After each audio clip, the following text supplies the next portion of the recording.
دقت بکنین. سلیم زن است که شوهرش مرده هست و بیوه هست.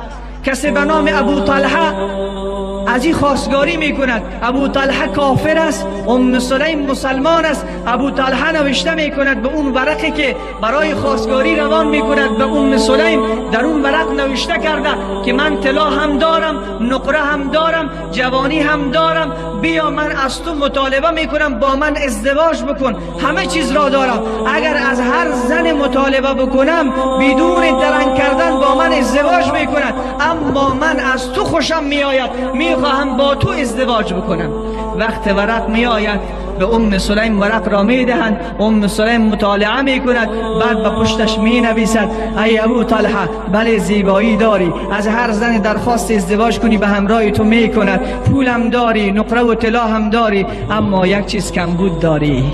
یک چیز کمبود داری طلحه، اون چیزی که کمبود داری ایمان است. ایمان. اون چیزی که کمبود داره عشق الله است و محبت به رسول الله صلی الله علیه و سلم است. و خدا قسم اگر کل جهان را داشته باشی، اگر زیبایی تو به اندازه آفتاب و مهتاب باشد، تا زمانی که به محمد ایمان نیاوری با تو ازدواج نمی کنم. سبحان الله، با تو ازدواج نمی کنم. من ایمان تو را می خواهم. ایمان، نه پول می خواهم، نه مهر می خواهم، نه صورت و زیبایی می خواهم، ایمان می خواهم. ایمان. کجا از خواهر مسلمانی که امروز به جوان بگوید جوان اون موی تو را که شکل دادی نمی خواهم، اون پتلونی که از آمریکا و لندن پوشیده نمی خواهم، اون نکتایی قیمت بهایی را که پوشیده نمی خواهم، اون موتر 2000 چندی که سار شدی نمی خواهم، اخلاق محمد را می خواهم.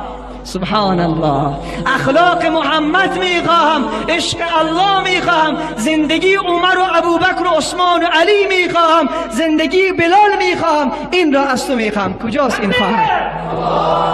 بنازم به اون خواهره که در چنین شرایط در قرن 21 در عصری که فساد از همه طرف امواج خود را به طرف مسلمان ها در حرکت در آورده، امروز خواهر از برادر این مطالبه را بکند و یک برادر از خواهر این مطالبه را بکند. سلیم این پیام را داد به ابو طلحه. ابو طلحه گفت غیر از این دیگر چیزی نیست؟ گفت نه. گفت اگر ایمان آوردم با من ازدواج میکنی؟ گفت مهر تو را هم نمیخواهم. سبحان الله. ابو طلحه گفت لا اله الا الله محمد رسول الله.